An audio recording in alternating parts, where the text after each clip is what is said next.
Hey Tubas, today we're going to learn the first 8 notes that you're going to use on your instrument.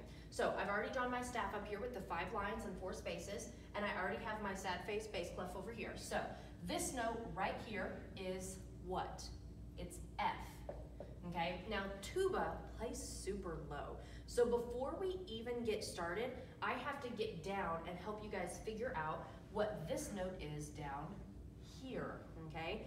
This down here is way lower than this, but let's use our musical alphabet. So if this is F, the note below it is going to be E. The note below that would be D.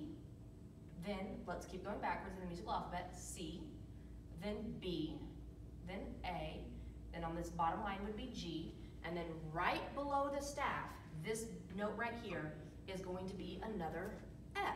This is going to be the highest note that we're going to work on tuba right now.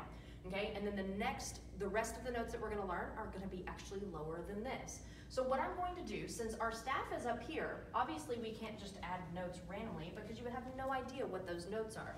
So instead, we add, if I can find an eraser, little bitty lines that extend the staff. These are called ledger lines. So if I have a note 1 ledger line, it basically just added 1 line below. So if this is F, this note is going to be E, okay?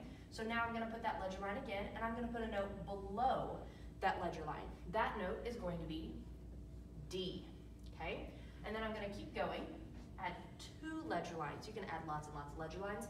So we're going to add this note right here on the ledger line, and when I say on, it means the line goes through the note, okay? So that's going to be C. Do you notice how we're still going down in the musical alphabet?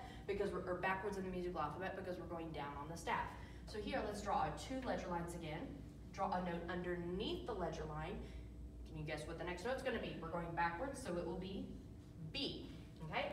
Let's keep going. Let's do 3 ledger lines here, note on. So let's go to, that's gonna be an A. 3 ledger lines down with the note underneath will be G, okay? And then 3 ledger lines, but we gotta keep going, so we're gonna add a 4th ledger line, note on the line, that's gonna be our low F. These 8 notes that are down here are gonna be the first 8 notes that you have on that we're going to learn to play on the tuba.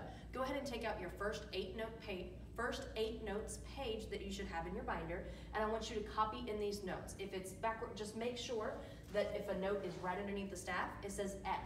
If a note has 4 ledger lines and it's on, it says F. If it has 2 ledger lines and it's on, it says C. So count the ledger lines on your notes, make sure that you fill them in for all of the correct notes.